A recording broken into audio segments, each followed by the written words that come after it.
আসসালামু আলাইকুম। আশা করি সবাই ভালো আছেন। আমিও আলহামদুলিল্লাহ আল্লাহর রহমতে ভালো আছি। আজকে আমি নিয়ে আসলাম আবারও প্রতিদিনের মতন আজকে রান্না করব করলা চচ্চড়ি। আশা করি আপনাদের ভালো লাগবে,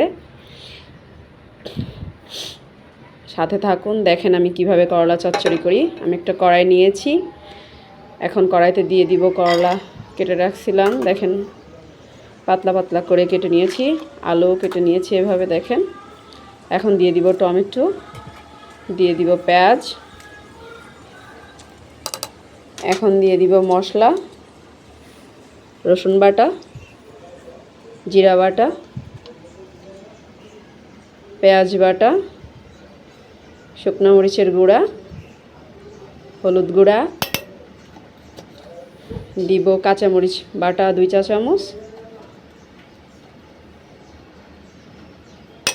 দিয়ে দিব স্বাদ মতো লবণ,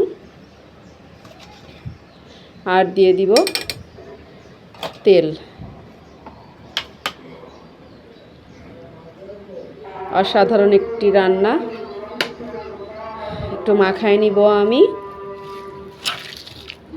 খাইতে একদম তিতা লাগে না, যে খাবেন সে বুঝবেন। এভাবে রান্না করে খেয়ে দেখবেন, মুখে কোনো রকম তিতা লাগে না। খুবই সুস্বাদু খাবার। যারা তিতা একেবারেই পছন্দ করেন না তাদের জন্য বিশেষ করে এই রান্নাটা। একটু ভালো করে মাখায় দিব আমি। আশা করি আপনাদের ভালো লাগবে। যারা আমার চ্যানেলে নতুন অবশ্যই আমার চ্যানেলটিকে সাবস্ক্রাইব করবেন, আমার রান্নাগুলোকে বেশি বেশি শেয়ার করবেন। আশা করি আপনাদেরকে আমি নিয়মিত এভাবে রান্না দেখাতে পারবো, আর এভাবে অবশ্যই রান্না করে খাবেন। দিয়ে দিব পানি,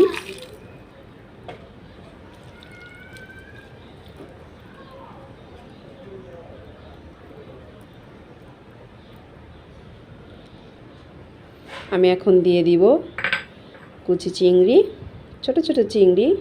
দেখেন শুধু মাথাটাকে হুলটাকে ছাড়াই নিয়েছি।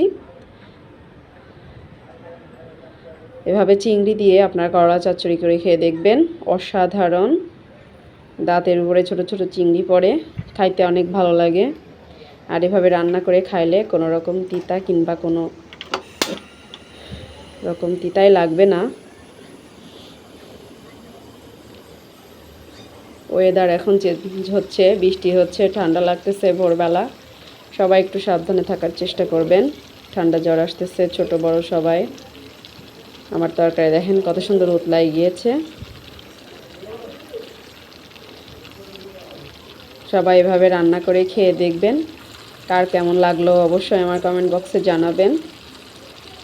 আশা করি আপনাদেরকে নতুন নতুন রান্না উপহার দিতে পারবো, দেখাতে পারবো। মাশাআল্লাহ অনেক সুন্দর লাগতেছে, খেতেও আশা করি ভালো লাগবে।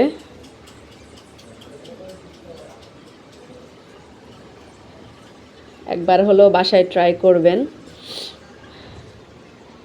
একটু তিতা লাগে না। আমার বাসায় সবাই চেটেপুটে খায়। সবাই আমার রান্না বেশি বেশি দেখবেন, নিজেরাও বেশি বেশি এভাবে রান্না করে খাওয়ার চেষ্টা করবেন। সবাই ভালো থাকবেন, সুস্থ থাকবেন, আমার রান্না দেখবেন। আল্লাহ হাফেজ।